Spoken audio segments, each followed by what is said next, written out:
Okay guys, before we begin the tier list, I just wanted to mention why I'm doing another one of these tier lists. Well, if we look at the last tier list that we did, which was the fruit tier list, it really did blow up, and I didn't expect it to blow up that fast. So, we're doing another one, so tune in and enjoy. Okay, so we're gonna hop right into this tier list. In D tier, we have the Cupid Wand, the Kiribachi, the Shield, and Bells. All four of these weapons are utterly useless in PvP. Some could say Kiribachi is actually pretty good in PvP, but otherwise it's really not that effective in PvP and not good in my opinion. We could start off with Cupid Wand, as it has a small guard break and a really bad combo extender. It's really hard to land off unless you have dash fruits like Pika or Goro. Other than that, it's in really short range and it does minimal M1 damage, so it's not good whatsoever.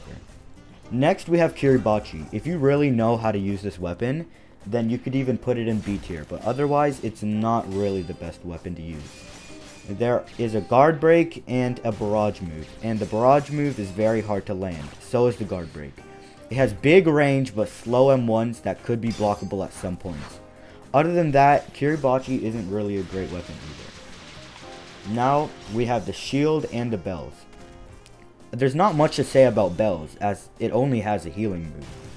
If you use Bells, you're really just a person that runs and heals, and you just don't deserve to be in PvP. You just wait till the zone and heal. But other than that, Bells does not have far M1 damage or far M1 range, so it's not good for PvP. And Shield, I could say the same thing, as it's basically like Kiribachi. It has a counter and it has a guard break, but other than that it really isn't effective for PvP because it does minimal damage and the counter is actually kind of hard to hit. Next we have C tier. We have the Hook, the Golden Pole, the Cupid Battle Axe, and Bicento. Let's start off with Hook. A lot of people like to Afro Dash with Hook because it's such a short M1 range, but it has a decent moveset. So it's really just a good combo extender weapon. It does have high knockback though, and without poison it doesn't do as much M1 damage, so it has to stay in the solid C tier. Next, we have the Golden Pole. The Golden Pole is used for infinite combos and infinite combos only, whether you have Hiei or you have Goro. Any other fruit you use with Golden Pole is not going to be effective whatsoever, because Golden Pole is only made for stun and 2 guard breaks. Well, no, 1 guard break actually, my fault. Anyways, we have the Cupid Battle Axe. It really has a bad M1 time. It takes such a long while to M1, and the moveset is so scuffed, and the pull is really short ranged. I feel like the only good move is the second move, which is the whirl around thing. It's honestly a pretty good move, and you can combo extend if you have a Rokushiki dash. So I could put it in a solid C tier. And last we have Bicento. Bicento used to be a really busted weapon until new weapons that are better came out. Bicento really got done dirty with its moveset because it's super tanky and it's super easy to perfect block. You can avoid the first move, and the second move is honestly just run away. I mean, Bicento has good M1 damage and okay M1 speed, but other than that, I really couldn't put it any higher. Next, we have B tier. We have the Christmas Lancer and the Hollow's Fang. Starting with Christmas Lancer, it's really good for combo extending because it has a move that you can dash forward with and combo extend off of. It's honestly really good for fruits like Hiei or Goro or even Mera. It's really good for fruits that stun, especially Ito. Definitely, if you're trying to get an infinite combo that's super easy to land, it's the Lancer and Ito combo. Next, we have Hollow's Fang. Hollow's Fang is pretty much very good, very efficient for PvP. I mean, its moveset is solid, and the second move is really what carries the weapon. It's almost like a ball's head, basically, in a weapon. It's just 3 M1s up into a slice. But other than that, the shadow move, you really gotta know how to use it. So it's gotta stay in B tier. Next, we have A tier. We have Crab Cutlass, Jester Scythe, and Flowers. Let's start off with Crab Cutlass. Crab Cutlass got a tremendous nerf that nerfed its M1 damage, and it set the whole community to trade away their Crab Cutlasses, and it lost all value. It honestly is pretty underrated now though, because it has a guard break and it has a pretty good get off me move, but I feel like it could be a bit better M1 damage. They really did it dirty. So Crab Cutlass stays in A tier.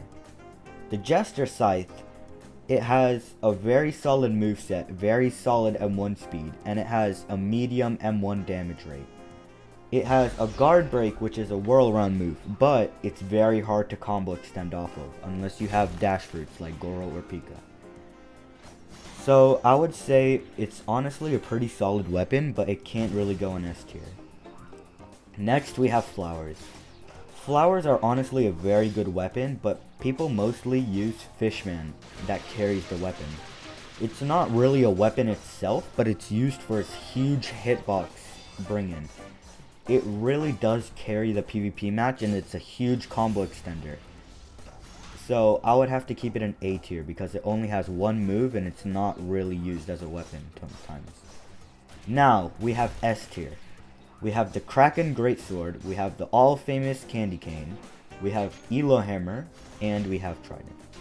Let's start off at Kraken Greatsword. It has an amazing barrage move and a combo extender guard break with insane rates of M1 damage and decent M1 swing speed. Honestly, it's a very solid tanky weapon, and you could use this when you have Rokushiki. It honestly really adds to the PvP experience, and it's a great thing to have in your inventory. Next, we have Candy Cane. One of the most overpriced weapons in game, worth, I don't even know, a left kidney, but it's honestly a very solid weapon. It has a throwdown guard break, it has probably some of the most satisfying M1s and M1 speed. It also has a very satisfying look to it, so a lot of players like to overprice this weapon. Honestly, pretty solid weapon, and I would have to put it up there in S. Next, we have Elo Hammer. Elo Hammer's moves are insanely busted. They do maximum amounts of damage to your HP, and you can do almost 400 per barrage if you have like 400 plus in sword. It honestly really adds some unfairness to PvP. If you have fruits like Gura or Magu, Elo Hammer is really the way to go, and it's such a good weapon. Now, we have Trident. Trident is good with every fruit imaginable. It's such a good basic weapon with satisfying M1s, good M1 speed, good damage scaling, and the moves are pretty solid. It's very unbalanced with Magu, and the rest, I mean, it's a pretty solid setup if you can say so yourself. I mean, it's very good weapon, and like, it might even be on the top of GPO. But out of all these weapons, I would have to say the best weapons to rock in PvP are the Kraken Greatsword, the Trident, and the Elo Hammer. Anyways, that's it for the tier list. If you have anything that you think I should place in other things, then comment down below. I know this might be a bit biased, but this is my own opinion, so I'm sorry if I offended you in any way. And leave comments for what I should do next video, because I am doing a big GURA giveaway at 50 subs. So, see ya.